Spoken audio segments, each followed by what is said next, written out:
Tony Brooke was the third Manchester City player to win the Footballer of the Year. Now, he's got quite a unique story. He didn't play league football until he was 30, and he didn't play in the top flight until he was 32 when Malcolm Allison took him from Plymouth to Manchester City and made him captain instantly. So am I right in thinking that he's a bit of a cult hero to City fans? Yeah. Tony Brooke is a cult hero for City fans, along with sort of Mike Doyle, who sort of played alongside him. While Doyle was, I think, a sort of local boy and I think a City fan, Brooke had this kind of bizarre career trajectory coming from, what was it, Bath City to Plymouth Argyle to Manchester City. It's the kind of thing that could never happen nowadays. Like the idea of, I mean, I know there's like the Jamie Vardy story, and you know Vardy's been great, but Vardy wasn't playing. But Vardy was playing non-league like at the very start of his career, and then it became apparent that he was better than that. And even by his sort of early to mid-20s, he was rising up through the system. Whereas to still be playing non-league football at 30, and then to be playing for the best team in England and to be winning the championship or the first division title in 67, 68 is just remarkable. I think it really goes to show how football has changed really in the last sort of 50 years, the way that suddenly, like, you know, the gap that would previously have existed between Bath City and Manchester City is now much bigger than the gap that now exists between Manchester City and Bath City, which is like they're playing sort of two different sports. So it's like it's in that sense, it's just an interesting throwback to a different era of football.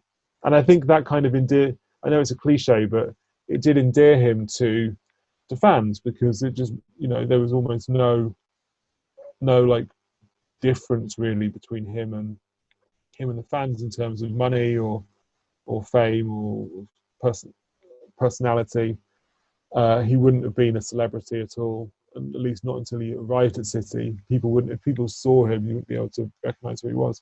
So in that sense, even like the Vardy story is not really comparable, in the sense that by the time Vardy was in the Premier League, he was like quite a well-known guy, and also would have been making much more money with Leicester in the Championship than other players. So yeah, it's a unique story of its time, and a player who was hugely popular at City. He went on to manage City as well. And what was it about Brooke that made him just so popular and so well remembered even now? I think it was just his kind of reliability, his maturity, sort of intelligence, the way he helped sort of Joe Mercer and Malcolm Allison organise the team. I think it was, I mean, again, like people always gone about this, but it was very much a kind of a dressing room of leaders and big characters. You know, like Summerby was like the glitzy star, and Franny Lee was always incredibly pugnacious, and Colin Bell was the kind of probably the best player, but also kind of quiet and shy and retiring compared to some of the other bigger personalities they had in the team. And then Doyle was the kind of like up and atom, I guess, like quite aggressive defender. And then Brooke was, I think, probably a bit more of a sort of lead by example guy. Maybe Malcolm Allison, whose idea it was to sign Tony Brooke, might have recognised that Brooke was the kind of character that they needed to kind of bring everyone else together. And that's why Allison had this kind of like almost like shamanic reputation as being this kind of weird genius who could do incredible things. And of course, you know, he became this hugely like important and respected and influential and popular figure under Mercer. But then when it came to later on, like managing the club in his own right, Allison, it didn't really go quite as well. I mean, obviously, this team and this generation of players is well before your time, but you still just reeled off a whole list of them without thinking. Is that just a testament to what a great side Brooke was part of? Yeah, well, I think if you're a City fan in the 90s, you did always live a little bit in the sort of knowledge or in the shadow of City being, like, knowing that City were good, sort of 20 years before I was born, sort of 15 years before I was born.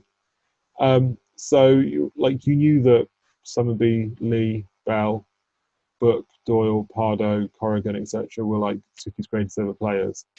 Um, and particularly if we had books about them at home, videos, and all the rest of it. So in that sense, it was it felt very, very present. It might be different for a new generation of City fans, I don't know, but I also think that City are very good at like keeping their past in the present. Like they're very good at naming things after people. The Colin Bell stands, they always bring along the former players. Like some of these very present. I think Tony Book is a president of the club or something.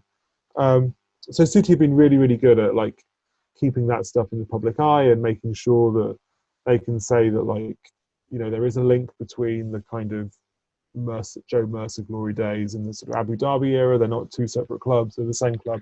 So that side of City's history has always been very present for a City fan, particularly a City fan of my generation who didn't really have much in the mid '90s to latch onto in the same way.